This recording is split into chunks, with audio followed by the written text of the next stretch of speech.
Hey my beautiful people, so today we are going to be doing lip combos that look good on dark skin. So everything I'm using will be down in the description box and will be on the screen. So I'm using this, like, it's a purplish red lip liner, and I like to line my lips like really thickly. I don't overline them because my lips are already big, but I like to drag it down a little bit just because that's what I prefer. We are using this purplish red lipstick from Elf. It looks really good. Also, one of my favorites. I love to wear this color during the fall and summer. The fall and winter, sorry. And then we're going to follow up with this butter gloss from NYX. And if y'all have never tried butter gloss, y'all should. It's great. I also put a little bit of this butterscotch one over. Like I'm telling y'all, the butter gloss, 10 out of 10 would recommend.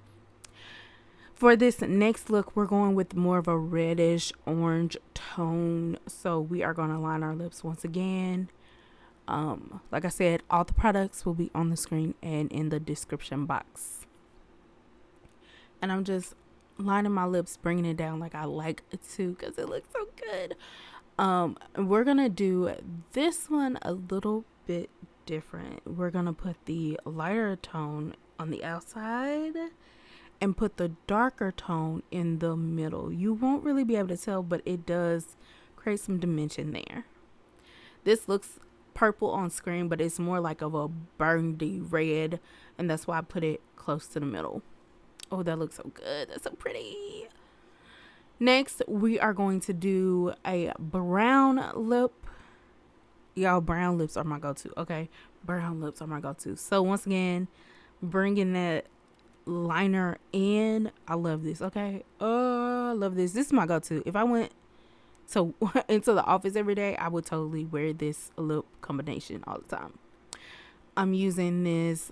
It's like a medium brown. It's not as dark as one of my darker browns, but I do really love this. I love the smell of it. I love the feel of it. It does literally feel like velvet. And then we're going to follow up with cinnamon roll, one of my favorite colors from NYX, in this butter color. Oh, look how pretty. That's my go-to, okay? Because even when it fades, it's still going to look like my natural lip color. So we're putting that Dior lipstick back on, and I'm going to show y'all a pink one because I know sometimes being a dark skin girl, putting pink on, it can be a little tricky and a little scary, but put on that brown and pop on that pink, and oof, look how pretty. So if y'all want to see more videos like this, click on this playlist right here.